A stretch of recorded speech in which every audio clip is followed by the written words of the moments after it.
Welcome all. It's draft night again on Primetime Mock, the show where we bring you a different industry draft with special guests from all over the fantasy community every single week. I'm the host of this draft party, Mark Shue. You can find me on Twitter at Primetime Mock. Don't forget to go over to YouTube and subscribe. And we've got our first real redraft, full redraft draft for the preseason here. Very excited to chop it up with the group we've got tonight. As he's been for the past few weeks, I've got my buddy, the commish, Chris Moshinsky. Moshi, what's going on, man? What's happening, Mark? Good to be here again. Very exciting. Always great to be here.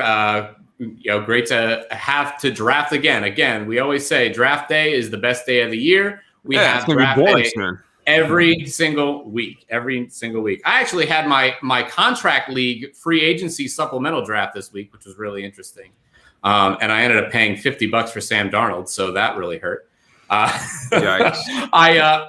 you know what? I got Carson Wentz, and my other quarterback is Mac Jones. I got Mac Jones in the rookie draft this year, and we have a jackpot that goes to the two-time winner. I'm the current reigning champion, and I really needed a quarterback, especially since the news that Carson Wentz came out and had to have surgery on his foot. I needed somebody. There's not that many people out there, and you end up spending $50 on Sam Darnold. That's how it happens, I guess. It happens.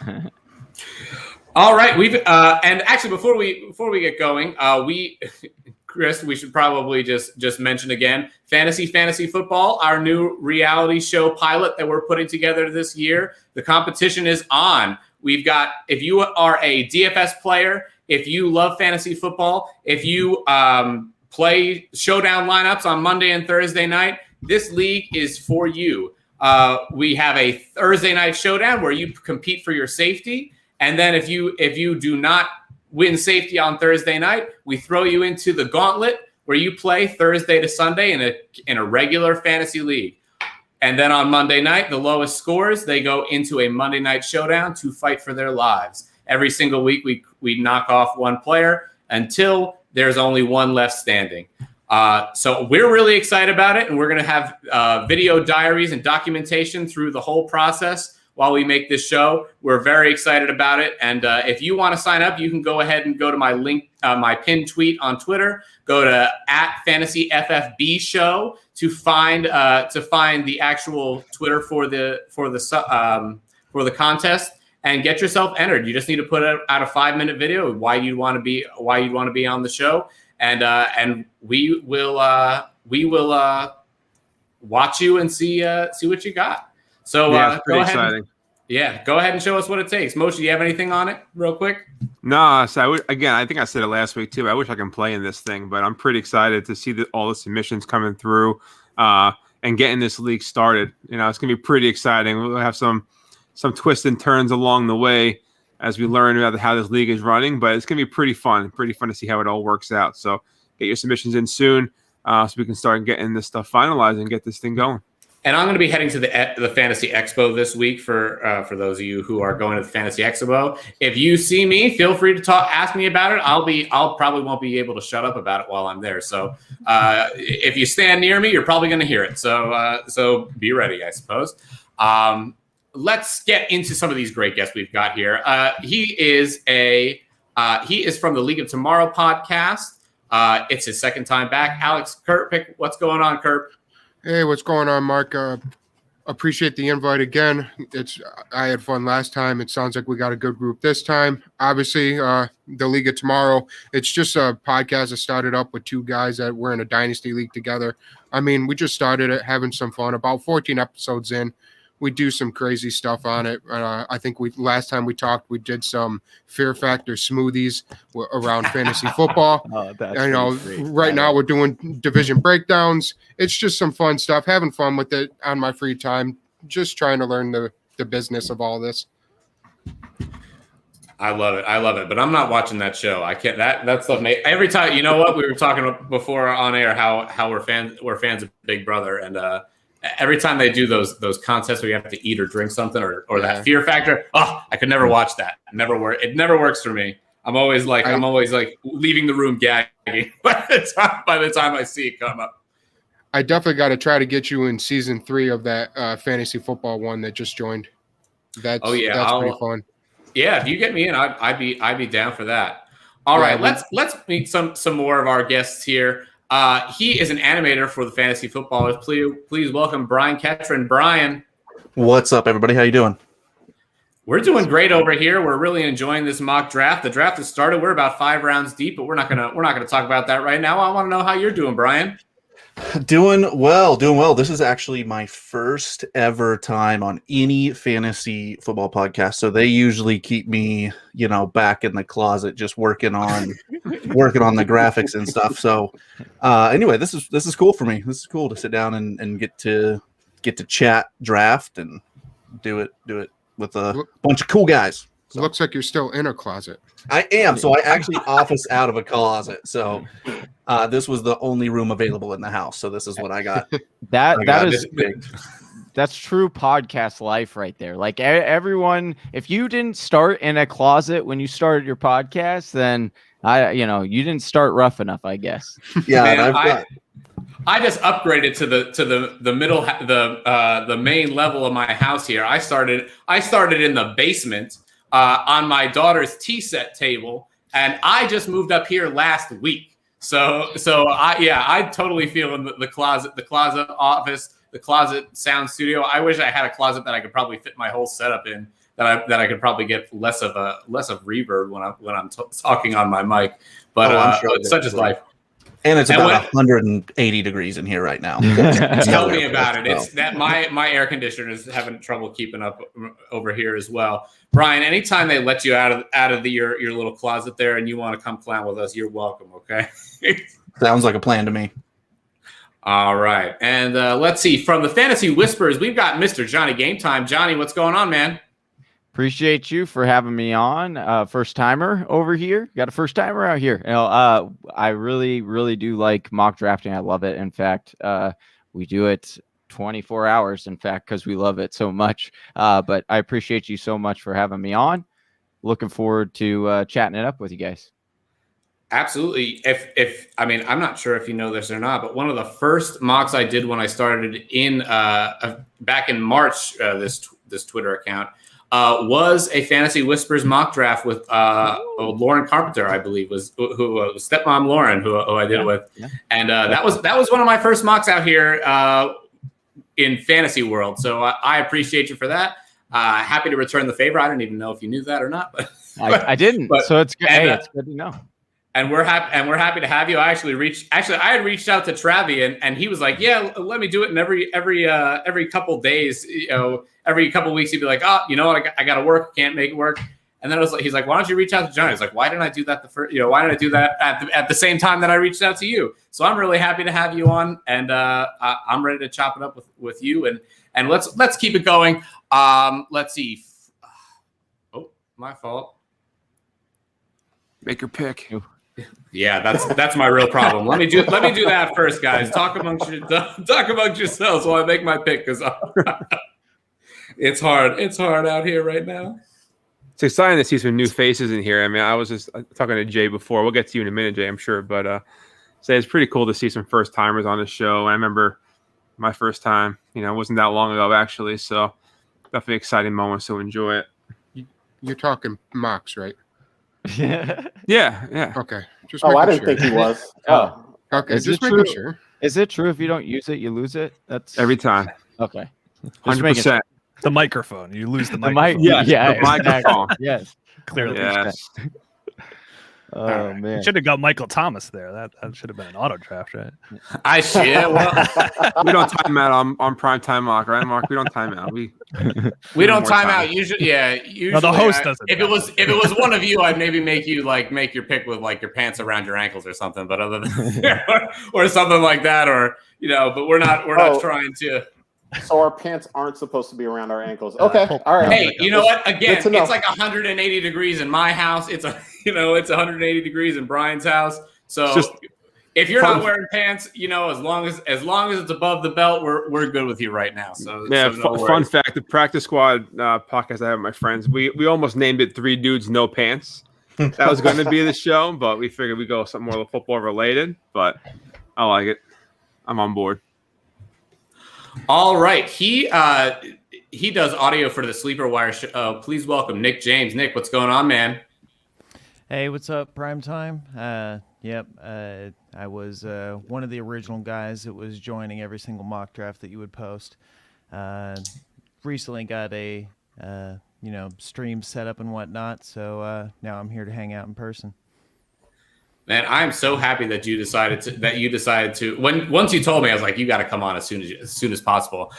We used to draft every single night, basically from March to May, in lead up to the rookie draft, and then early on in the show, we had some spots where you would come on and draft, but weren't on the show. I'm glad we finally made it full circle, and you're on with me tonight, man. Well, I appreciate the continued invites. Recently been able to get some experience editing podcasts for Sleeper Wire, and that's been consuming the vast majority of my time, but eager to take a break here and kick it with you guys tonight.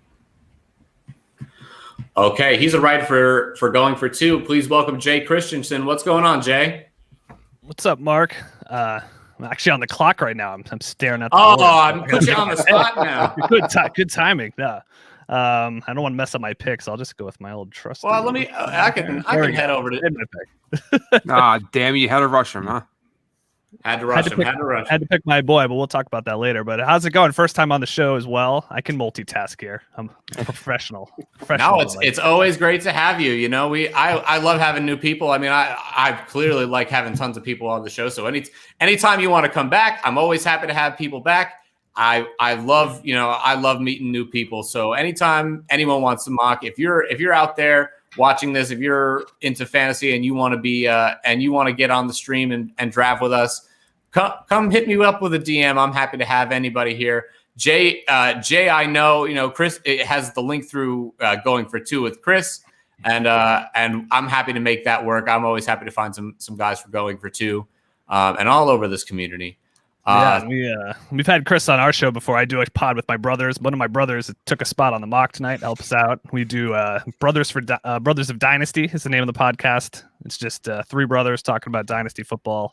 Been doing that for over a year now, which is super fun. And I'm super pumped to be here tonight, meet a bunch of cool guys, mock. So it's great to just interact with more of the community. You're really stretching it with the cool guys for me, but I appreciate it. Finally, from the fantasy timeline, we've got Josh Valentine. What's going on, Josh? Hey, how you guys doing? Happy to be on. Mark, you and I are in that F4 chat together, and you threw it out actually a couple weeks ago, and then you had something going on, and I couldn't come on, and then last week I was on vacation and I couldn't come on, so glad to finally be on. And Chris has been a guest on the show before, so got a little link, but happy to meet all these guys too. Actually follow a lot of you guys and see what you're doing, so just glad to be amongst good people here. Watch what you tweet. Josh will steal it and use it on his show, so be careful what you write out there. You never know. Hey, iron sharpens iron, baby. That's right. That's right. Yeah, that's part of why I put this together, because I really like having a lot of different opinions, and a lot of people have great advice here in the community that doesn't always get highlighted, and sometimes we steal each other's stuff, but that's kind of okay, because we're all trying to find the right answers, and there's still opinions. There's only so many opinions you can have on T. Higgins. There's only you can either like him or you really can't. You can like him a lot more than most people. You can like him a little more. You can like him a little less. You can like him a lot less. There's not that much more you can do. And there's thousands of us out here, So it's, we love, I feel like I try my best to quote whoever I've heard it from if I do that, but how I'm a musician, so we steal everything. So I don't know. You're never going to get me to stop stealing. So I say, whoever you are out there, steal away. Go ahead. If you're pushing it out there, you want to give advice, you want to make your listeners smarter. Well, you're making your fellow community members smarter as well. Yeah, but Chris knows. Just source it. Chris knows I steal stuff off of Twitter and then use it on the show. So usually I'll shout out whoever put the tweet out there. But yeah, it's fun because people are asking good questions, but sometimes they're not getting highlighted, and they're the thoughts aren't being put into it. So I figure, hey, this I'm on Twitter all the time, so I might as well just start answering some of these questions and turned it into a podcast. Well, yeah, it's also I said I love that format. So definitely, it's a good show for sure. it's also really cool because you sometimes you will be turned on to things that you didn't really, or perspectives that you didn't really think about. And, a little example is like Tom Brady, for example. I didn't, I had him projected, quarterback 6 or 7, something like that. And then someone just threw out on Twitter, and it was just like, oh, what if Tom Brady has the Peyton Manning, epic year? And so I kind of I was tweeting back at him, conversating and stuff. And it really didn't really dawn on me. Like, that is Tom Brady's true potential upside is we could see it, throwing for 50 touchdowns. And would we all be surprised? Not really. It's Tom Brady. And so, I didn't really think of that perspective, but that's what's so great about Twitter and all the different kinds of people that are on there tweeting out their stuff. And like you said, some of it's not highlighted, but if you take the time and comment with people, have some conversations, really be open, you could definitely gain a lot from it and kind of get a different perspective on things. Just to piggyback on that, man, yeah, if you use Twitter the right way and have good conversations, and I've been meeting tons of people, and I feel like I'm a better fantasy player, a better analyst, if you want to call me that. I don't know what I'm doing half the time, but I feel like, me personally, I think I use it in a positive way, and I like to have actual conversations. And I prefer you not to agree with me all the time, because I think I'll learn something from your point of view of a different opinion. So I welcome it all the time, whether it's on my tweets or in DMs, whatever. If I have a bad take, please let me know, and we can talk about it. But yeah, to your point, man, Twitter could be a great place. So just use it the right way. Be good to everybody. Mm-hmm. Yeah, exactly. Tons of characters on Twitter. all of us dancing around the point that Johnny made right at the beginning, which is iron sharpens iron, right? That's how I like to think about it. And I like sharpening iron with as many people as I can every single week. So we're having a great time here on Primetime Mock. Let's get into this draft. If my internet will move a little bit faster, I'd appreciate it. But we're about halfway through at this point. Let's see. Let's go ahead and get started. I want to talk about sort of your first builds. If you want to talk about, maybe your first 5-6 players, I usually like to think within the top 60 as sort of like a mega tier sort of, not quite a mega tier, but basically all your best players are going to be in that top 60. So let's start there. Iowa, Nick, go ahead and give us your first 5 picks or so. And you're up to make picks right now. Up to make picks right now as well. But if you want to talk a little bit about that, go ahead. Yep, 1.01 CMC. It's either CMC or Cook, so I'm kind of with you guys there. I like to make sure I get set at RB early. This one is only 1 flex, yet 3 wide receiver, total of 15. So I'm not going to go any deeper than 3, but when Swift and Dobbins both fall to me at the second and third turn, I figure I'm going to go ahead and take RB now and then pretty much ignore the position for the remainder of the draft. Coming back around to the 4th and 5th turn, while ideally looking back, maybe I don't necessarily want 3 different Ravens players in my first 5 picks. I was able to get Lamar Jackson and Andrews. So, part of it is winning weeks, 1 through 14. The other part is winning weeks 15, 16, and 17. And the stacks where potentially Andrews could be the main target this year. I don't know necessarily how the Bateman's groin is going to affect him all season. If it's going to be like a Chenault season last year where he doesn't really start firing till the end of the season, maybe Andrews might be the top target for Lamar Jackson there, and I have that stacked.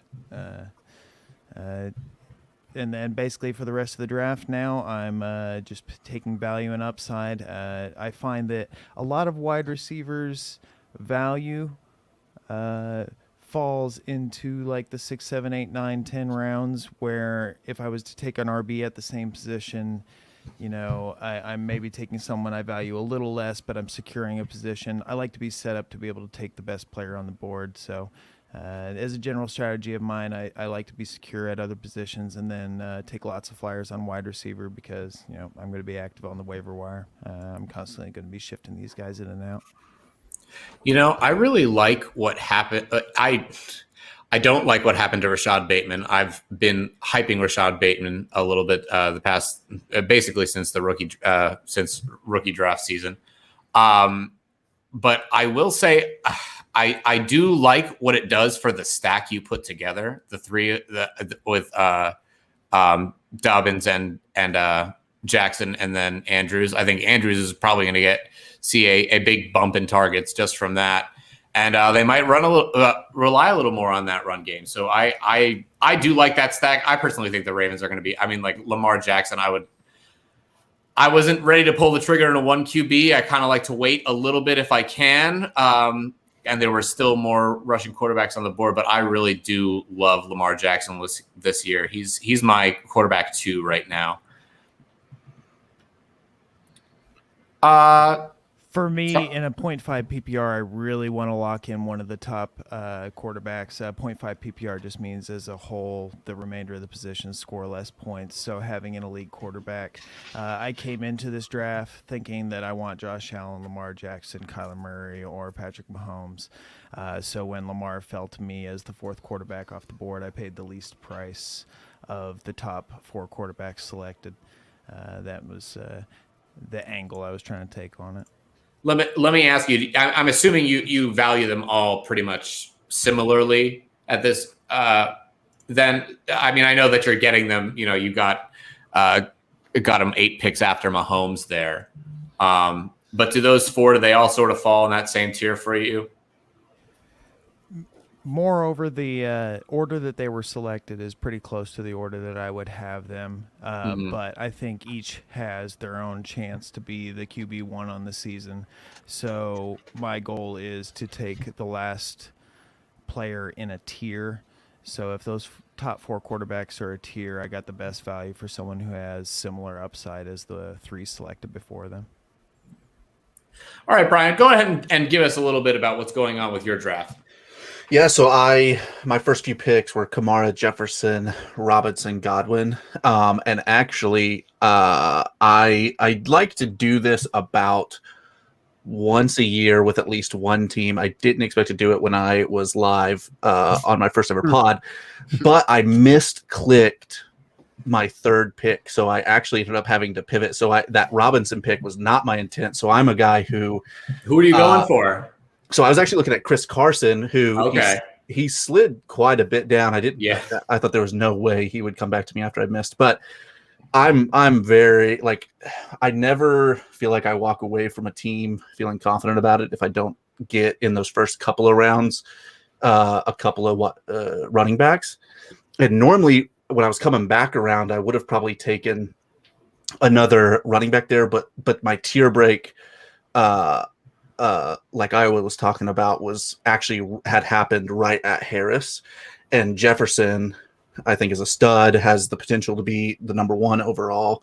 And so I was like, okay, I'll grab him and then we'll see who can come back. And unfortunately he went Swift Dobbins, so I didn't get either one of those guys. But I thought that's okay. Carson will be there. And then the fat thumb. Yeah, I got a little overzealous about the pick because I really love Chris Carson. I think he's going to get a ton of volume. The biggest concern is just injury. He's been hurt, over the last couple of years. But they ran a ton last year and want to continue to run a ton, if not more. Fired their offensive coordinator so they could run even more. And so he's a guy for me who I would like if I'm doing something weird and I end up with a couple of wide receivers early or something, I guess, abnormal from what I would normally do. Chris Carson's a guy I'd be happy with, like being my 1 on my team. And so anyway, but we are in this, what we're drafting here is a 3 wide receiver league. So I was fine. I got Godwin there at 4, or with my 4th pick, who is most people probably have Evans above Godwin, but Godwin's my of the 3 pack there. He's the guy that I probably want the most. And so then what I had to do a little bit is once I locked in, so I went Kamara and then those 3 wide receivers. Now I'm trying to mix up a little bit of my running back game with some nebulous situations like in Jacksonville, and ETN might maybe grabbed earlier than other people would, but it's hopefully we can pop off a little bit there. Went a couple of starters with Tampa Bay and New England and Jones and Harris. And then I have at the moment no tight end, no quarterback. Spoiler, the quarterbacks that I keep rolling the dice on, they are not coming back to me, so I'm now punting that to the absolute moon. And have no idea who I'm going to pick at quarterback at the moment, but I am on the clock. That's all right. Go ahead and figure that out. When we have these 3 receiver leagues, I always don't necessarily mind my RB2 being a later round guy. And as far as I'm concerned, the guys that you got, sort of ETN, Jones, and Harris, are pretty nice picks for where you're getting them. They're all probably going to be. ETN is has that pass catching upside. Ronald Jones is I keep thinking that Ronald Jones is going to be the guy. The guy's only 23 years old, and he's been on the team. He's been he was a big part of last year, and I think he's going to be a big part of it again next year. Damian Harris is likely also to be a very big part of it. And when you have 3, Jefferson, Robinson, and Godwin they're big time wide receivers. They all have can very easily finish in the top 10. I think when you have that receiver upside, that you can often get away with with an RB2 that's sort of nebulous. But technology is undefeated apparently against you, Brian. Yeah, I was once it started shaping up, I'm pretty happy with where the team's landing now and grabbing some of these vets late at running back. And so anyway, pretty balanced, I think, at the moment. All right, Josh, go ahead and give us your draft. Yeah, so I went with the guy who just comes into the draft for the first time ever and has never played, because I somehow ended up with running back, wide receiver, tight end, quarterback as my first 4 picks, which I never do. So it was just kind of funny. Josh, do you have a magazine in your hand right now? I printed off the ESPN Top 300, and I'm currently using that. But this is a weird draft for me because I'm a RB heavy type guy. But when you draft with smart people, you get sniped on Najee Harris in the 2nd, and then you get sniped on Travis Etienne in the 5th. So Brian was saying he didn't know if it was early. It was about 1 pick early. I would have rather that have waited 1 more pick. But no, I decided, I was just going to it's a 3 wide receiver league, and I get that. But I have Brown, Deontay Johnson, AJ Brown, Deontay Johnson, and Jerry Jeudy.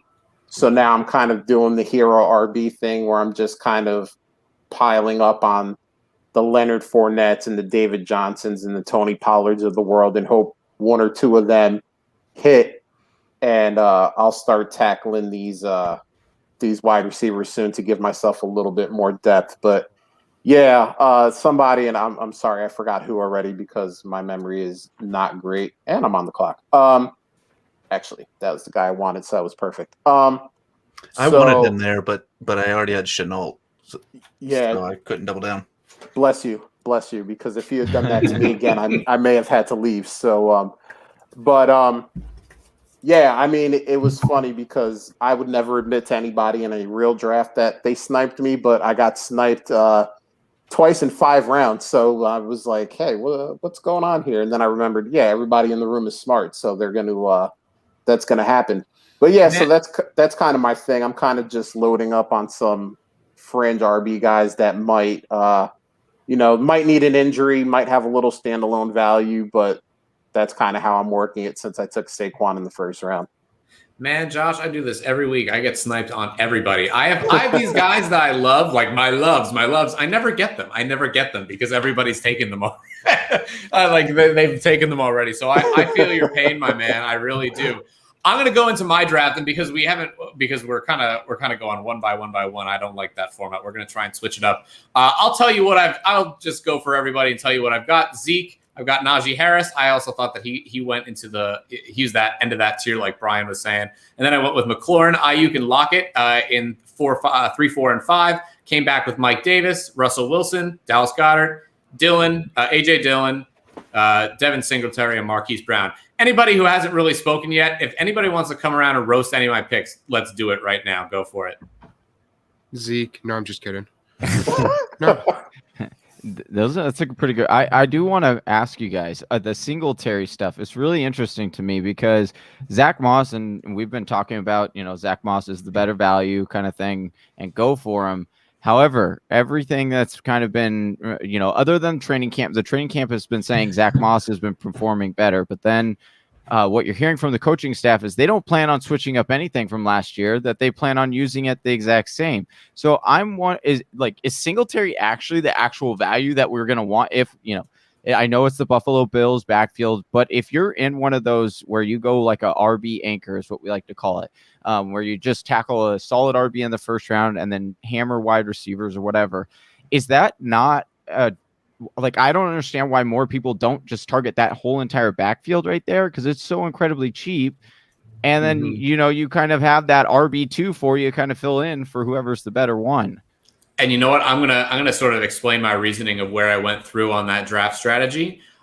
Because one, actually, Zach Moss just came up with a hamstring injury as well. Is a big thing that I don't think people are really taking that seriously. If you listen to Edwin Porras on the Injury Prone podcast, he just put out a great episode. If you listen, he talks about Rashad Bateman's injury. He talks about hamstring injuries in general, and he says that it is that basically.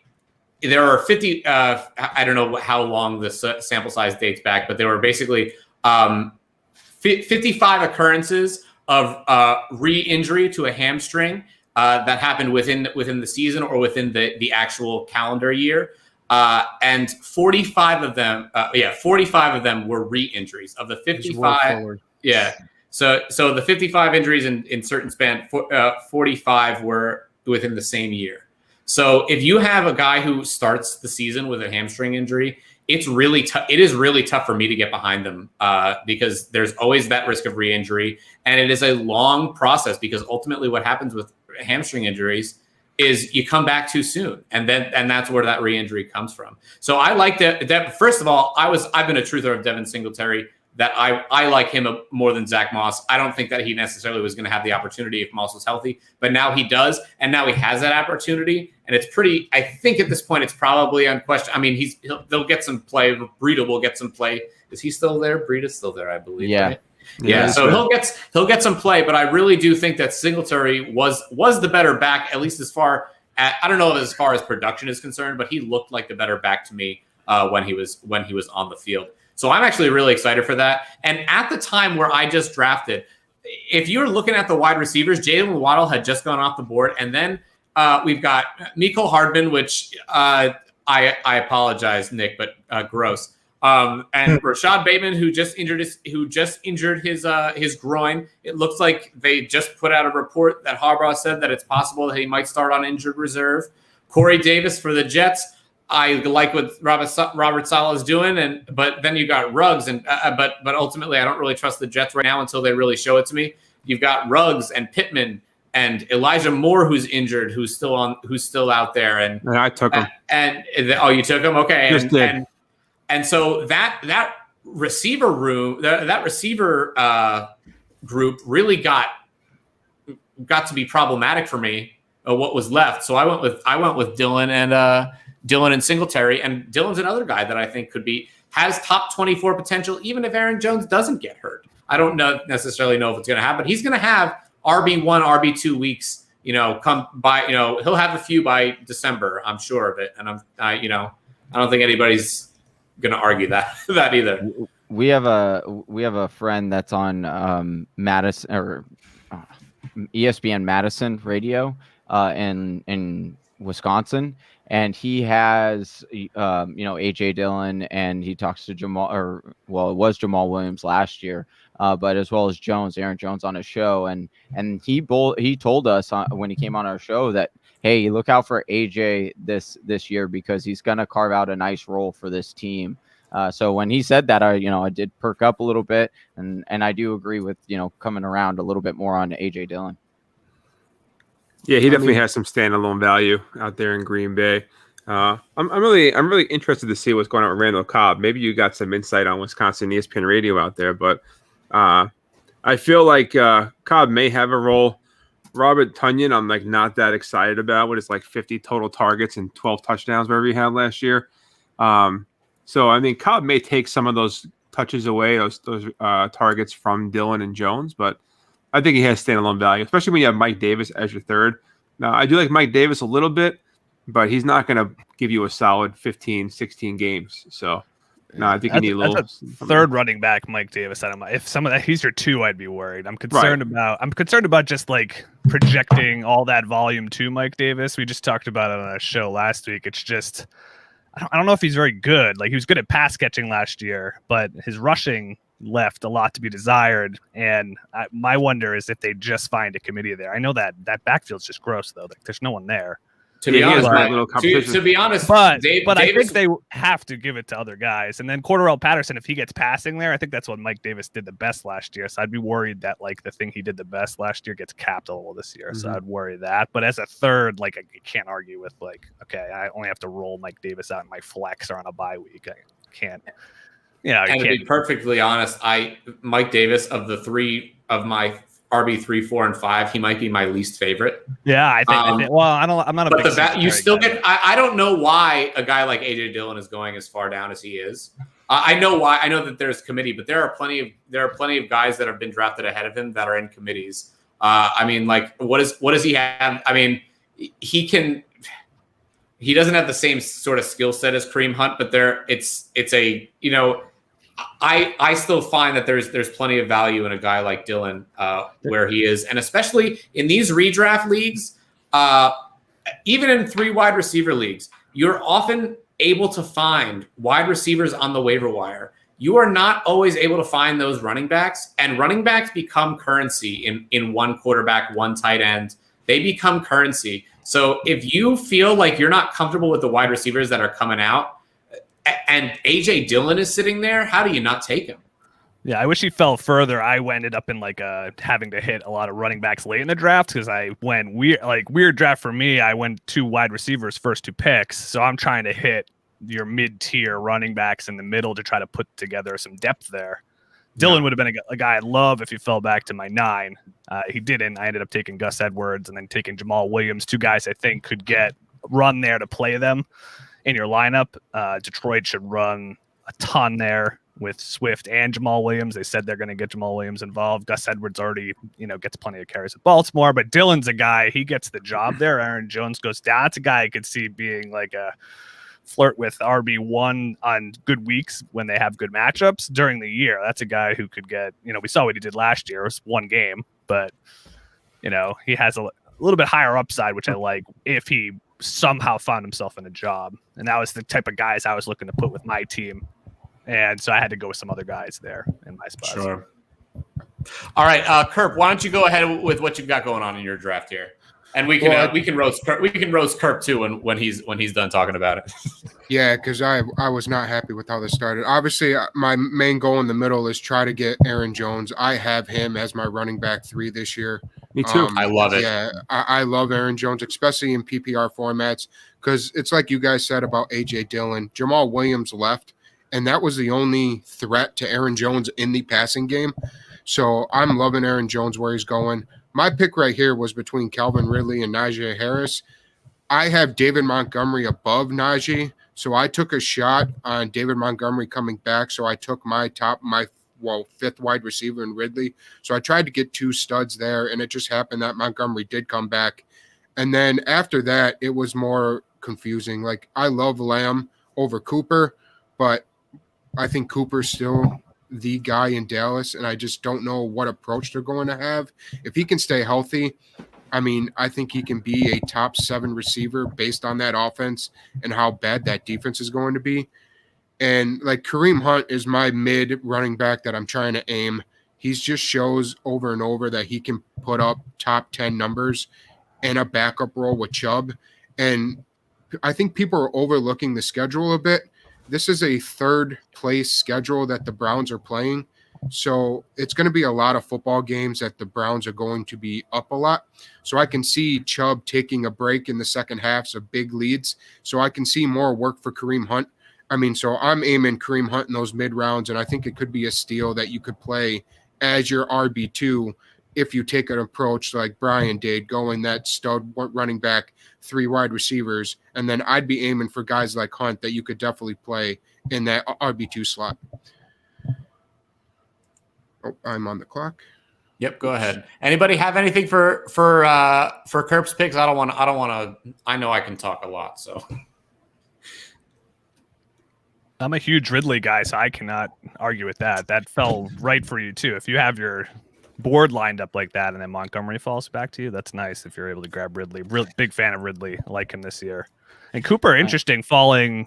Was that a whole round beyond Lamb? That's interesting. You know, I love Lamb. I mean, it's like, but I view those guys pretty equal. So I think people are still scared of the pup list. But right, I mean, he came off. He came off though. Yeah, exactly. Yeah. But it's going to take a while before before a sleeper he starts moving up back where he's nice supposed if to be. Dak Sleeper, and you know you can always in your draft, especially if you're drafting online, you can always find if you've got your own set of rankings, you got your own tiers that you like to go through. I like to think in loose tiers. You can find these values in sleeper draft, in sleeper, in Yahoo, ESPN. All of them have different ADPs, and there are some guys that really shouldn't be where they are based on where consensus among the industry is going. And you can really clean up that way if you just know, if you've drafted a few times on your specific platform, you always can find a couple really good values. Like Brandon Ayuk, I really liked him in the 4th round for me. I think he could be in the 5th round is great, but he ends up going sometimes in non-industry mocks in the 6th or 7th, and he definitely shouldn't. So when you're out there doing your drafts, really make sure that you're looking at some of this ADP and scroll down that way, and you might find a guy that you're like, how I can't believe he's here. I'm glad you mentioned the PUP. Like, I think everyone needs to pay attention to that. One, if you're drafting this early in your real draft, stop. So, and because these PUP definitely before the season starts, they change often. Mm-hmm. So like everyone sees a PUP and their ADP drops around and a half and people panic. And I don't understand why. Look at Barkley. He just came off. Cooper just came off. Like I just bought Barkley for a late 1st round pick because he panicked about a PUP. And I was just like, I don't understand why they see those 3 letters and it just takes them right off their board when technically the PUP means nothing until the season starts. Yeah, and kind of echoing what you're saying there, the designation in the preseason means something totally different than in the actual season. In the actual season, you're talking 6 games. And one of the things, so we have over at the Fantasy Footballers, we have an injury expert, and he wrote a whole article on like all the different designations. So I'd encourage anybody to go check it out because he walks through like what pup means and out and all just the different millions of designations that are out there. It's a really good article. Feel free to shout out Matthew Betts. He's a friend of the show here. So he's been on here before, I think. Yeah, it's Matthew Betts. Yeah. He's a great follow. It's a great article. But yeah, I mean, Brian nailed it. I mean, I'm in chats and stuff, and people are like, "Oh, Saquon's on the PUP. It means he's out for 6 weeks," and it's like, season hasn't started yet. He can come off tomorrow. I mean, It was the same thing with Amari. I mean, people are like, "Oh, they're gone for 6 games," and it's like, no, not until the season starts. I mean, Amari was on for I think like a week and a half or something like that. I mean, sometimes it's just like, hey, we want to make sure, get a couple extra tests run, whatever the case may be. So they put them on the pup and then they take them off once they see everything is good to go. So And I agree. Ambiguity scares people. It makes people worried that it makes them deeply discount players that really shouldn't, just because when you have when you see that pup designation, you're not quite sure what's going to happen. But sometimes you have to. Sometimes you have to believe in the talent and believe that. You've got a month to spare still, so you've got to. That doesn't mean you panic. It means you follow the news as it's coming. You can always be worried, especially and this is not Dynasty, it's Redraft. But if you're in Dynasty, you can always be a little worried that if some sort of news might end up taking the wrong turn, and it could tank your season. But at the same time, you can't worry too much about that until you actually see some real concrete evidence. Saquon Barkley's been on the timeline. If you've been watching him all offseason, he's been working out, doing his thing, and he hasn't had any setbacks. And that's what I've been feeling. If there's no setback, I'm still rolling with it. If I hear there's a setback, if I hear has to have surgery again, if he has to do something, then you can be worried. But the pup list, even though it's scary, it shouldn't scare us until we get to the season and they designate them for the pup in season. I'm actually a bit worried about the Barkley stuff and have slid him down. Like if I'm at that 4 or 5, I'm probably probably 6. I'm taking Elliott Jones and stuff above him just because he does freak me out just enough. And even say he comes back week 2 or 3, well, that's at least 1 or 2 weeks of production you may miss. But you know what? Actually, to plug the fantasy footballers, I believe it was the episode they put out today, that just about every running back misses 2 or 3 games at this point. There's only maybe 1 or 2 that really play more than 14 games. So I don't even know if that worries me so much, especially if I know him coming off it, he's going to be healthy. Yeah. Well, the thing is like I understand, we all watch AD and how he came back, but realistically, that's the only running back that we've seen come back and have an amazing season. Like, we have to remember, like, he tore his entire. This can't be. I can't believe I just did that. Oh my god. But he tore up his. Sorry, go ahead, Johnny. Game time. I need a minute. You're fine. I almost took Rashad earlier, and I didn't. I held off. But no. I just pointing out that I understand he's a very talented running back, but he tore up his entire knee. Had to wait a month because they wanted to see what was all wrong with it, and then whether and what exactly he needed surgery on. And, I'm not saying he's not a freak athlete, because he is, but we have generally seen that these players take a lot more time than we want or we think it will to get fully back to their pre-injury form. And like, Brian was saying, it's like, it could be he's back in week 2, right? And he's quote unquote 100%.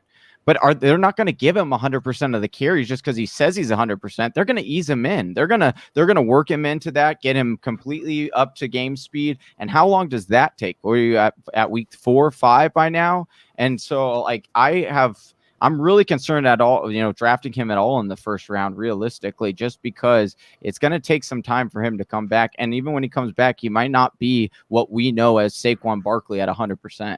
And kind of like what everybody's saying, like that first round is absolute elite talent, right? Yeah. Like it's going to be, you're going to have a great pick there. And so what I want to do in that first round is really grab somebody who I feel is as safe as I can, in the sense that, like, if there's a cloud like that around him, then I'll even drop down to maybe a guy I have ranked a little lower potentially to pick the guy that I know is just going to be there, be ready, be 100%. Yeah, man. I just wrote an article about guys who are going to fall below their ADP for Team Rise or Fall, and Barkley was my number 1 guy on that list. I don't know if we want to talk about his production with Daniel Jones, but in his rookie season, when he was the number 2 running back, he had Eli Manning, who would check the ball down every other pass. With Daniel Jones, I think he only has 100-yard rushing game. And then I had my numbers here, but I think he averaged like 5.5 targets per game with Eli Manning, and it was like around 4 with Daniel Jones. So he's not getting the same amount of work with Jones, who was like somewhat of a, he's a mobile quarterback at times, and they don't check the ball down as much. So, not to keep hating on Barkley and Josh's pick there, but I'm a little worried about that more so than the injury. I mean, the guy's only 24 years old, so an elite talent. So if anyone's going to come back from an ACL, I mean, Barkley probably can, but I'm more concerned about his just his usage in the passing game. Really, is what concerns me. I've talked enough about how much I love Saquon Barkley, even though he's people are worried about his injury. I do think, and it gets thrown around way too much. And I've thrown this around too much on my shows, but I think he is that generational talent. That guy, he's that can maybe transcend that, can have the sort of the AP, AD, whichever you prefer. That comeback season.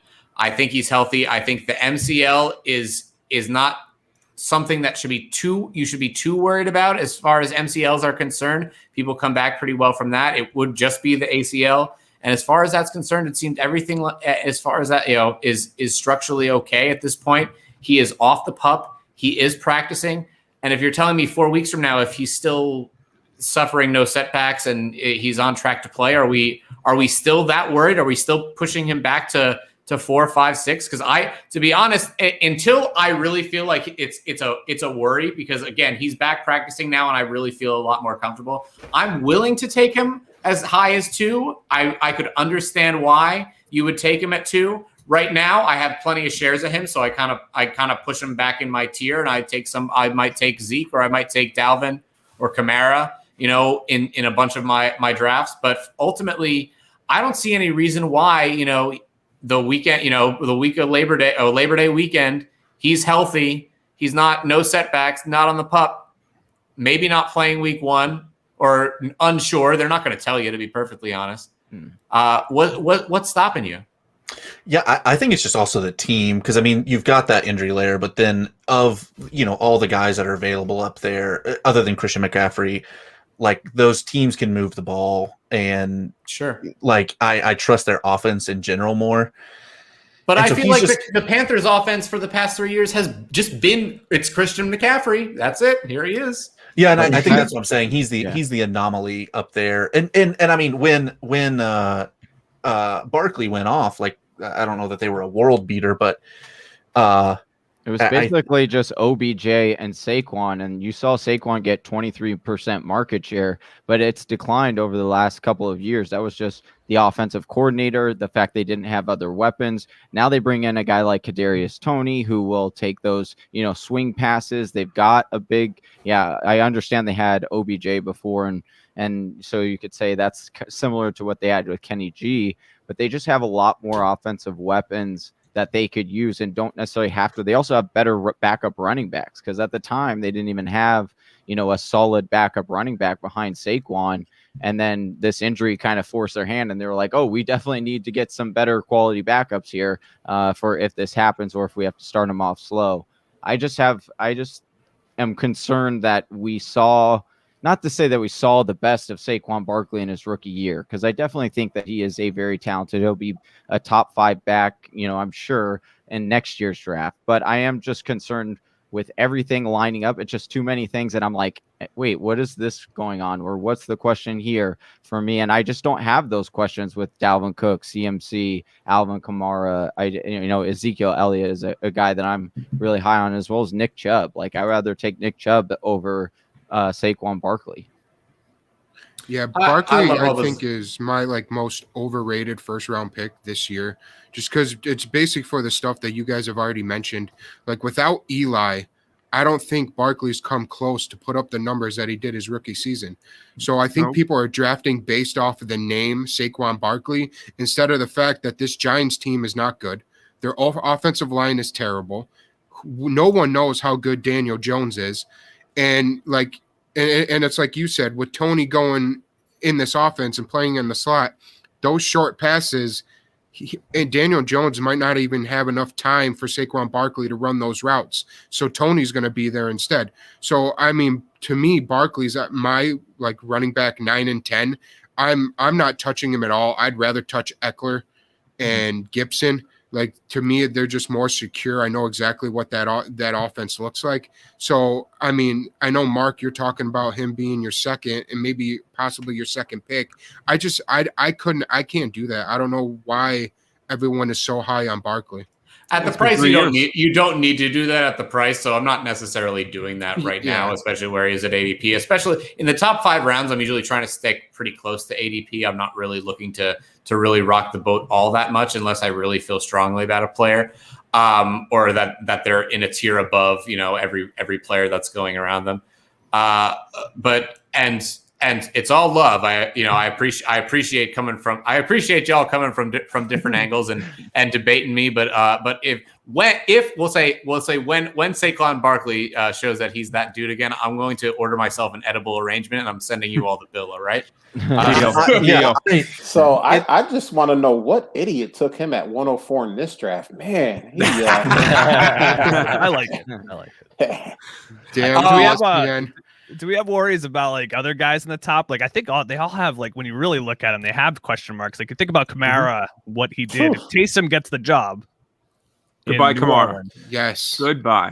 That's a worry. And Dalvin Cook was just in Saquon Barkley's shoes a couple of years ago. He had the ACL. He didn't have a great year the year after. He was injury prone. Now he's not, which is interesting. CMC's coming off injury. I mean, he's still my 101. Zeke looked terrible without Dak last year. So it's just, I think when you look at these guys a little bit deeper, I'm not saying I'd take them over Barkley or not, but there are some question marks as you go down the line that, can concern you a little bit. Aaron Jones, hamstring injury already. Yeah. And I mean, you could make that case for really anyone. I know recently on the Fantasy Footballers, they were talking about, like, of the kind of asked that same question, and their answer was Derrick Henry. And it's just like, he gets such an insane volume that their fear is, he's gonna it's not gonna be a gradual thing for him. It's probably gonna be like just smash into the brick wall. And I mean, he's had like 850 touches. Like, when he breaks down, he's going to break down hard. Yep. And to be that's why I said, honest, this first round, the first round of the fantasy draft is always risky because it's the cost. It's never really, for me, it's never the player, because I love all these players. Everybody in this top 12, I love. Everybody, to be perfectly honest, everybody within this top 24, there are a lot of players that you could make a case for that could be either in or right at the end of the first round, and plenty of people within the community do. But the thing is, it's that first round is always the cost, which is always why I'm more willing to go ADP, especially if I'm not like particularly like swayed by either one. I'm more willing to just go ADP chalk in the first round or two, because usually somebody gets cute in the first round because they want to be play hero ball, right? And then I will capitalize on somebody else right where they were, that fell, where, in their ADP, right? Yeah, that's why I wanted on the first. Yeah. I just want to real quick. Sorry, Chris, how about you make your point and then we're going to go right into your draft. Okay. No, I was going to say, that's why I wanted to pick late in the first round, because I have so many questions from like Kamara, Barkley, Elliott, Jones, all of them. So that's why I'm a lot more comfortable with picking here, like, 10, 11, 12 and taking the Ecklers, Taylor, Gibsons. I mean, Harris, fine. Swift fell all the way to the end of the second round, which I would have taken him like early to mid second round myself. So I'd rather take those guys who I have like less questions about and I know their production than get burned by taking one of the big names earlier in the first round. So if you want to get into my draft, sure. I was the last one to take a quarterback. I was looking at Brian and we were hanging on strong, not taking one. I finally took Kirky Cousins as like the 21st or 20th quarterback off the board in this draft. So last pick in the entire draft. Fan. So Mr. Irrelevant. He's not irrelevant. He's like, I don't know how he does it, but he'll finish like top 12 for quarterbacks. So if I'm not taking Mahomes, Murray, Allen, whatever in the 4th, 5th, 6th rounds, I'm probably gonna be the last person to take a quarterback. And the fact that you give me Kirk Cousins at the as QB 2021, I'll take that every time. So I know Jay talked about his draft before, and he was starting to kind of like frustrate me here in the middle of the draft, because even though we started the first 4 rounds like flipped opposite, we kind of were like looking for the same thing like in the middle. So I went Taylor and Gibson because I am always going to take running backs early. I debated on Kelsey, but in a half PPR, I decided to go running backs and just stick with them. I took Mike Evans just because it's, again, half-point PPR. I know we talked about Godwin earlier, and I do love Godwin a lot, but if Evans gets his 2 catches for 2 yards and 2 touchdowns, Godwin needs like 8 catches for 90 to match that. So I'll take Evans with his touchdown upside. I love Robert Woods. Hawkinson, again, tight end for me is kind of like quarterback. If I'm not going to get one of the top ones, I'll probably usually wait. But I have Hawkinson as my tight end 3 this year. So I couldn't pass him up here. I'm assuming, is it Kelsey Waller or Kelsey Kittle Hawkinson? It is Kelsey Waller Hawkinson. And then I have Kittle 4. So I think Hawkinson will get tons of volume. And real quickly, we're going to tread lightly as we talk through this because we already did this earlier today. But let's talk about Darren Waller though missing eight practices here. Does that concern you at all as him being your 2? A little bit. I just drafted him in Polly's playoff. If you guys are familiar with that Alzheimer's competition we got going on with Shane Barrett. Where did you take him? Probably the 3rd round. I think early 3rd, I want to say. So I've seen, in Scott Fishbowl, when it's a tight end premium, you see Waller go in the 2nd or even sometimes the 1st. Yep. I assume you wouldn't be. Where are you comfortable taking him? At its earliest. It's so tough because we did talk about it earlier, but we don't know what the story is. So I'm kind of hoping that he's going to come back. So if it's a tight end premium, I'm still going to take him in the mid to late 2nd round. Mm-hmm. I'll take that chance because if he plays, man, he's so good in that format. So hopefully everything is well with him, and hopefully we see him out in the field soon. But I'm still not. I'm not going to avoid him completely. I don't want to miss the train if I can get on. All right. Anybody have any of Chris's picks they're taking a look at that maybe that they like or that they have questions about? Yeah, he sniped Robert Woods for me. I totally thought I could wait on Robert Woods in the 3rd. I was thinking not about in these drafts. Not in I know. So yeah, I probably wouldn't have had Woods there. If Henderson or Carson would have fallen to my 3rd pick, I probably would have taken a 3rd running back. But I wasn't loving Sanders, and I did look. Maybe I was smart, but I saw a few of you had 3 running backs already. So I kind of waited, and then I still didn't take a running back the next time around. So that was my plan, was to take a running back, and I never did. But I tried to see what everyone else was doing, and I figured not too many running backs would go. But since Hawkinson was there, I still took him. But I'm fine with James Robinson. I'm a fan of his still, especially in half PPR. I think he's still going to be plenty productive this year. I don't know if he's going to be easy to predict, but he'll be plenty productive. The question is how many games are they going to be competitive enough that he's valuable. Right. He showed that he could do it last year when he had the whole full load, but it's hard to see him doing that. There might be some two running back sets that they end up doing with ETN just being a passing game option.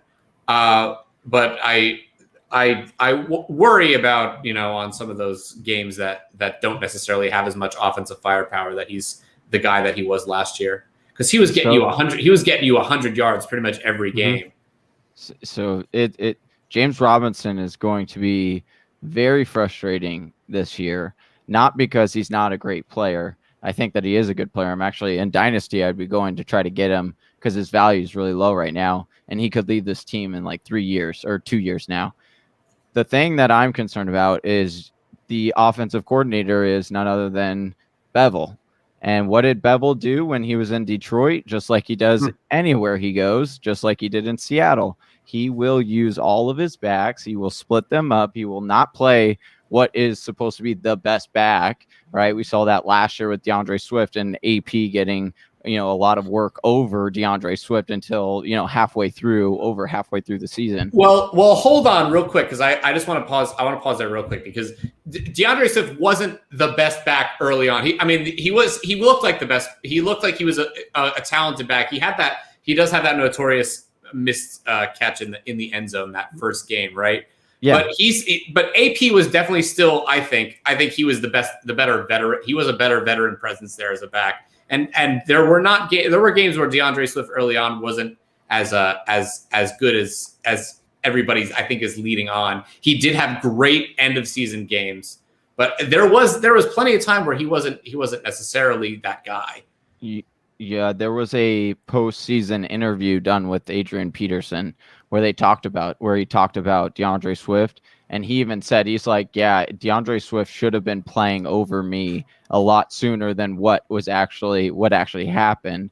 It's the coaching system. That's what Sure. he got. Yeah. Darryl doing. And so you look at the situation, how is that any different than what he's walking into with Jacksonville, right? He gets a pass catching specialist running back, which was very comparable to DeAndre Swift, and he will use him in that pass catching role. Robinson, who is the lead running back, will see very little pass down work. He'll maybe see, 4 to 5%. That's usually what Bevel gives his lead running back. And then he gives, 13% to that pass catching running back, which makes me concerned because, like I said, and then we can't forget about Carlos Hyde, because Carlos Hyde will also get some carries in this offense. One, because Bevel said he was already going to scheme him in there. And then we also know the history of Bevel of actually doing that. He played Kerryon Johnson, we call Mr. Knee Brace over there, even though we all could clearly see that has very little left in the tank. So I have a question, and I'm being serious about this.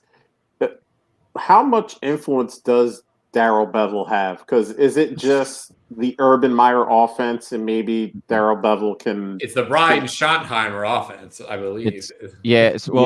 So actually, I read it up on some beat reports and stuff that were basically Urban Meyer is not like, he's just in there as a rah guy. Like, that's why they brought him in, was because they needed to change the culture, and they knew that he was a perfect guy to change the culture. Because that's what he's known for. He's known for recruiting guys, getting guys amped up and believing in systems. He's actually not there really to run the plays. That's what Bevel will be doing. Cool. Really? Yeah. That's an interesting note. What I read. And I'm on the path of thinking that Jacksonville, the Urban Meyer regime, is sort of turning into a circus. I mean, when Tim Tebow makes an appearance, it's getting the clown cars getting revved up. They haven't picked a quarterback yet, right? I say, can we mention that they're in a quarterback battle? Yeah, that's Minshew could still start this year. I hope if so. Minshew's putting up a battle where they can't pick Trevor Lawrence, maybe he's not the right guy then. Right. I mean, that would be, if it was, but that I think that's a smoke screen. Yeah, it's probably smoke. I don't know. Who's going to believe that? But whatever. Urban Meyer, it's not college. It's not the Big Ten. Right. I love how these coaches come out and they like try to do this to us. Like, oh, we're going to trick you. Like, this, like, no, you're not tricking us. Yeah. Like, right. Like, no, that's real. That's actually real, which is sad, but yeah. Well, I mean, they're still doing it in Philly. I mean, I live right outside of Philly, so I hear all the beat reporters around here. And Nick Sirianni is still not naming Jalen Hurts the starter. What does Jalen Hurts have to do to like? It's right? like, it's like, do you think anyone believes that? I guess, that Joe Flacco is the guy? Like, come on. Ugh. Yeah, Is Joe Flacco elite? Is Joe Flacco elite? I mean, he did throw like a 78-yard touchdown in preseason. He did. Quez Watkins. So maybe we're wrong. Maybe it is Flacco. Yeah. That's all what I meant to Johnny Game Time. Why don't you go ahead and give us your draft now here before we go? I want to get you guys out of here at a reasonable time. I know Moshi's got to go to bed. I'll be quick here. I didn't, to be honest with you. I mean, I liked Eckler and Joe Mixon to start off, and I kind of was looking in that third round, kind of what I wanted to do. Henderson was the guy I kind of panic picked on a little bit. I was trying to decide between Woods and maybe Kupp and what I wanted to do there. So ultimately, I do like the strategy of going 3 running back heavy, but I actually haven't done that a whole lot in mock drafts this year. So I was like, why not go with this since I'm here and shoot from the hip and see how I like it? And it didn't turn out too bad. I think I saved the second half of my draft here by getting Cooper Kupp, OBJ, Julio Jones following all the way to the 6th. I know he's injured right now, but in the 6th round, I'll take it. Tom Brady, again, I mentioned at the top of the show what his potential upside is, and heck, if you can throw 40 touchdowns on a torn MCL and do that, and then you're in the second year of a system with all your receivers, I think this guy is an alien. I really do. You got Will Fuller to keep pairing. I'm a guy who I I also like to go with, solid running backs to fill in there. And then I'm a big matchup guy. So I really like playing the waivers, finding the guys that have good matchups against terrible corners and playing those guys. It challenges me as a game player, and it also is a lot more fun when I get to tell people I beat them because I, started Zadrunas or Zacchaeus or whatever his name is. And so you're gonna go with Zadrunas Ilgauskas, like back in the NBA. I mean, hey, if he has a bad cornerback matchup, I'll throw him in there. He'll do some work. Zadrunas could probably still play tight end, actually. If he probably, and everyone's switching to tight end these days, so why not? Big fan of Tyler Higby this year. I've been on Twitter saying I think he's a top 5 tight end for the Rams this year. Jalen Hurts. I'm also a guy that also is pretty heavy on strategy wise. So again, the reason most people don't like taking 2 quarterbacks, I get it. You want to take another dart throw at a position, but I'm in here with a bunch of experts. So what I need to do is limit your guys' moves for the future. And by doing that, I take a piece off the board. I also put them in there so I can actually play a matchup between Tom Brady and Hurts, whoever I like more. I do think Hurts is going to be good this year. And then I just take a bunch of dart throws. I learned from Ryan Weiss, who is also, he was a former writer for Footballers. Now he's over at Football Guys. We asked him this on the show. We're like, when do you just start taking pure dart throws? And he's like, anything from the 10th round on, because I'm just going to get my guys that I truly believe in. Why not? And so I just went with that strategy here. I grabbed all the guys I've been hyping up this offseason, who I think that all have a shot to potentially be, out of the dark are wide receiver 2s, especially like Jacoby Meyers. I think that guy is significantly being slept on right now. It's I am fully on that. I'm fully on 2 things. One, just fully degaffing after around 10. Yeah. You absolutely should do that. Get your guys. I say get your guys all the time. Like you absolutely should get them pretty much everywhere you're going. But even after round 6, I'm sort of like I'm half gaffing it when I'm doing it. I'm really just I'm sort of halfway through.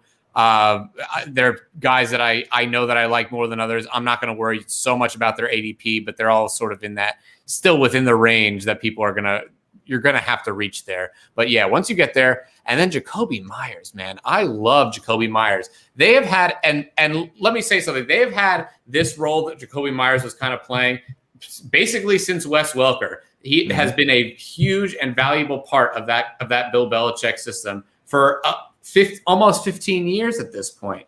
And even when you had those 2 tight end sets with Gronk and Hernandez, if you want to go back that far, when you look at a possible Boston TE party, I know that Hunter Henry just came up with an injury recently. If you even look back that far, Welker was far and away the number 1 target, and he often out-targeted the 2 of them together on every single year.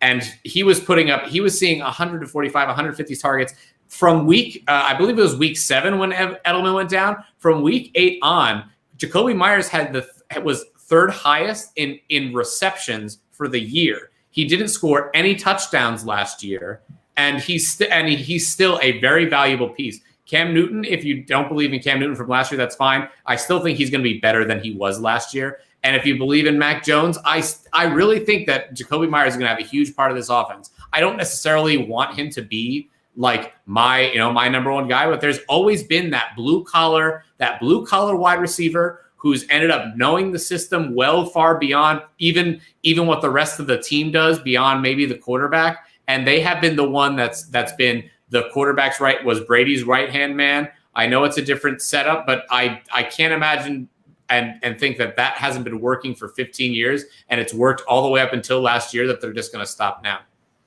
Absolutely certain. Yep. I love it. I love it. I love it too, Johnny. I wish I had him. I could not believe you drafted him that early. I didn't think it was happening. I really didn't. No, that's why I was just like, everyone kept taking my picks. And so I'm like, okay, I'm just going to get these guys because I want them on my team. I don't care where I spend a draft capital on them. I'm just getting them. All right. And I think last but not least, Jay, I think you're the last one to give your draft. Did I get everybody else? I believe so. Go ahead, Jay. Yeah, so my draft, this is not how I usually draft. I like to go running backs up top, but I sort of the way the draft went, I went Adams, who's my number one now with Rodgers back in place there. So I went him. And then Chris got me. Those are my two next running backs I'd like to take. I probably would have taken one of them. And once they went off the board with Taylor and Gibson, I was like, I'll just take my second wide receiver in my rankings. So I'll take Hopkins. So I ended up pairing that and just to kind of see what would happen on the way back around. And it was great that Brian there didn't take Carson because he fell back to me. So that was nice because I had Carson kind of as my next guy I was hoping would fall. And then he ended up falling. So I guess some fortune there. And then it was from there on, it was trying to get other running backs to kind of fill that out. Sanders, not my favorite guy in the world, but I don't mind him at that point of the draft. And then I was able to stack Rodgers. I'd like to wait. I liked kind of where some of the quarterbacks in the last round went, like Joe Burrow in the last round. I mean, Kirk Cousins isn't bad. It shows you I'm not in many one quarterback leagues. I do a lot of super flex. It just shows you like you could just wait. Quarterbacks will fall to you. Yeah. But I like the Rodgers stack there. And that was so good last year. So Rodgers stacked with Adams. I don't mind stacking my quarterback and wide receivers here.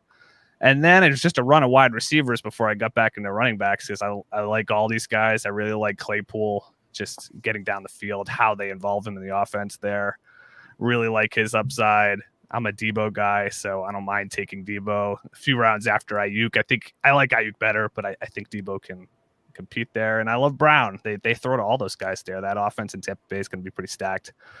And I kind of touched on Edwards and Williams already, but then late, I always wait on tight end. If I don't get, I always do this. I never seem to hit on Kelsey and Wallers and Kittles. So I'm always waiting deep in drafts for tight end, but you can get some good value this year. I love Jonnu. I just think that's a weapon that was missing. I like Meyers too on that Patriots team, but Jonnu's just getting some tight ends in there that Bill Belichick and that offense can actually work with.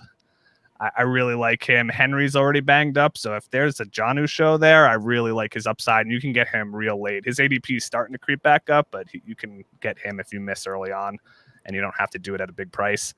I think his ADP is going to rise even further too. Yeah, no. So I would say draft now. Where are you comfortable taking him at his highest? I'm not probably a couple rounds before, but like here is just you could see where his ADP is at and kind of time it right. And there's other guys I like, so it's not like I'm just set on him. I like Irv Smith. Sure, we're playing the stream. We're playing the stream game. So like there's a bunch of guys where I can kind of sit back, and as long as my tier's not kind of gutted, I can kind of wait and take Jonnu at a comfortable point. And I like Troutman too. That team's going to be interesting there where the ball goes in that New Orleans receiving core and the tight ends there. Just go to Traquan Smith, Marquez Callaway. I kind of like Callaway from the receiving standpoint, but maybe Troutman gets a lot of work. So I kind of like him as a sleeper. And then late, I'm throwing darts as well. I love Elijah Mitchell. Like I'd throw a dart at any of those guys in that San Francisco backfield. Injuries happen, or depending on how things shake out there, you get a guy in that outside zone scheme with Shanahan there, and Mitchell's like a 4.3 speed guy, so he's kind of a sleeper. That I don't mind throwing darts like that because it's an easy cut guy if they're not involved early on. Get your guy, Jay. That's kind of how my draft went. So yeah, it was fun. Real smart guy. I hope this is a tough draft. I hope my normal drafts don't go like this. So. Before we go, I want to just go back to, and I feel like I do it every year, and by the time we get to the middle of the season, we're like, oh my god, it's a dumpster fire. But man, doesn't tight end look like it's really deep this year? Don't you? I feel like I say it every year, but doesn't it look so deep this year that there's like a couple guys, that there are like 3 or 4 or 5 guys that like really could pop and end up being tight end ones? It's like sure 4 good ones, and then like a tier of like 15 guys. That's why. Yeah, that are 2 points separate by 2 points a game, and that's it. Yeah. All right, guys. Well, this has been a ton of fun. We're gonna go ahead and sign off. Let's go ahead. Nick, James, go ahead and tell us where everyone can find you. You can find me at Iowa in the NFL on Twitter, but most importantly, I would say look up Sleeper Wire Show on Twitter. It's the people that have given me an opportunity to showcase some of what I can do, specifically Huss the Prophet. The two main guys on there, Han Solo and Top Tier Tactics _ on Twitter. Those are great follows for you. Support the guys. I know a lot of you guys are going to draft night out potentially before the Fantasy Expo, and I'll be there. There you go. If you get a chance, listen. Sheehan put on some awesome promos. This guy is a great writer. He's one of the editors for Sleeper 2, and some of his promos were just absolutely perfection. So if you get a chance, listen through those. Gotta support the team. God, so glad having you on, Iowa. Man, it's come full circle, and I'm really happy about it. We got to have you on more too. Let's see, Brian Ketron, go ahead and tell them where they can find you. Yeah, you can find me just first and last name at Brian Ketron on Twitter. That's where I talk mostly about fantasy football. I spend more time just memeing and goofing and messing with Andy, Mike, and Jason from the Fantasy Footballers than actually providing any good quality content that would help you win your draft. But be sure to also follow them over at the FF Ballers on Twitter. It's a great community over there, and I think it'll be worth the follow. Man, how lucky are you that you got your first and last name for your Twitter handle? Yeah, it's nice having a unique last name. I mean, like I did it. I feel like I started pretty much when Twitter came out, and I mean, my name's not Mark Shoe, it's Shoemaker for anyone who really wants to know. But I always go by Mark Shoe, and that was gone. I mean, I feel like I got in on the ground floor, still gone. Yeah, I got the Gmail, the Instagram, all of them. I lock them down, so I got fortunate. I guess Shoemaker is a popular name. I never realized it. And then I moved out here to Allentown, PA, and there's like 10 Shoemakers around. I got a chiropractor named Shoe. It's crazy. So I don't know. All right. Let's see. Alex Kerpick, go ahead. Tell us where we can find you, bud. You can follow me on Twitter, Alex_Kerp. Obviously, just joined the fantasy community, so I'm having some fun with it. Just got over 200 followers. I know it's not much, but I'm pretty pumped on that since I don't do this full time. You can follow us, the League of Tomorrow FF on YouTube. Again, we're just having some fun with it, throwing out some more content. Might be some stuff you've already heard. Maybe it's different points that you agree or don't agree with. We love to know. So other than that, obviously this was a great group today. If actually the first mock that felt like a real mock, and you can tell because Patrick Mahomes didn't go in the first 36 picks. So it felt good to actually think this draft through and actually have a good feel of how the season might go. But like I said, this was a fun group. Appreciate all you guys. I believe I followed you all. If I haven't, I'll double check. But definitely had a good time, Mark. Absolutely, man. And it's funny because you and I think we kind of took a very similar fantasy path, which is we ended up joining the same league online, like with a bunch of people on Twitter. And within 2 weeks of each other, I know I see you post your show in there in that league chat. I probably started the same week you did, or maybe a week after. So it's funny. I have enjoyed getting to know you along this journey. It's good to be able to take this journey with you. And definitely. And I've got you, man. So and I know you've got me. So we'll keep we'll do this together. That's right. And keep on coming back, man. I'm happy to have you. Always will. All right. Josh Valentine, what's going on? Tell them where they can find you. I'm at Real Fantasy TL on Twitter, but don't follow me because I'm not really that smart. Follow my co-host on the Fantasy Timeline. That's at Fantasy Timeline, and my co-host Bill McCartney at Super Duper Flex. He's the brains of the operation. He makes it all run. We talked about a little bit earlier. We grab questions people put on Twitter. We throw them on our show sheet, and then we go ahead and we answer them. We have a good time with it. We had a very interesting Myles Gaskin debate yesterday because literally there was one tweet saying, "Why are we drafting Myles Gaskin so high?" And the tweet immediately after it was, man, Myles Gaskin is going to be so good. There's nobody there behind him. So, I love when that stuff pops up on my Twitter timeline because you literally just see the pros and cons of a guy, one tweet after another. So, I mean, we talk about everything under the sun. So, yeah, follow those good people. And Mark, I appreciate it, man. This was a ton of fun. I appreciate all you guys too, because besides your just hurtful Saquon slander, it was a good time being here. So you can have some of that. You can drive up to Allentown and enjoy that edible arrangement with me, Josh. You're allowed. I'm only 45 minutes away. We'll get I'll bring it to you guys. We'll be eating chocolate covered pineapple on like week 4 of Sunday. We'll be like, oh yeah, that'll be. I will pay for your gas. We'll be laughing at all of them, and that'll be it. Perfect.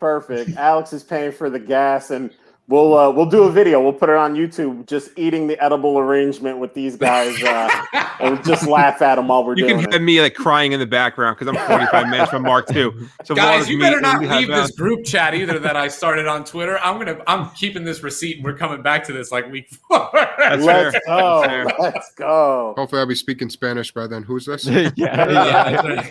Hey, I can speak Spanish, so that's fine. Right.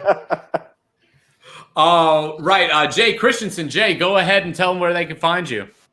You can find me on Twitter at JAYC_DFF. And I'm writing articles for goingfor2.com, which is set up at the top. I write dynasty articles, do a lot of dynasty fantasy football. I will tweet about that from time to time. I try to throw some jokes in and stuff like that, but you can follow me at my handle there. I also do my podcast that I mentioned with my Brothers of Dynasty Football Podcast. We touch on some redraft too, lots of shenanigans, jokes. We'll recommend some beer to you and things like that. You can follow us there on Twitter at Bros of Dynasty. That's our Twitter handle there. Feel free to tweet at us, ask us questions, recommend some beer.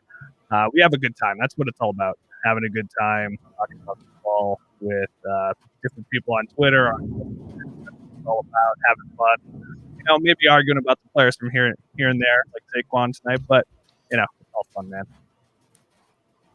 Jay, thanks for being willing to come on, man. I know that Chris is able to rope you into it, but it's fun. Anytime, man, just hit me up. This totally good time.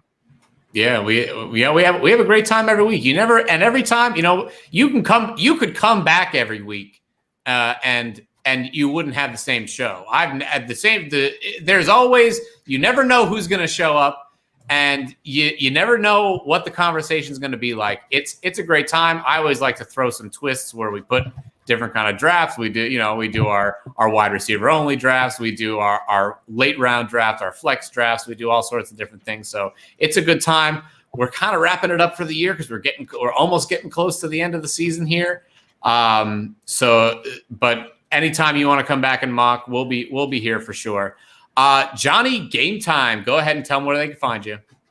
Find me on Twitter at Johnny_Game Time. You can also find we put out a lot of YouTube content, so just search the Fantasy Whispers, or you can find the Fantasy Whispers at TF Whispers on Twitter.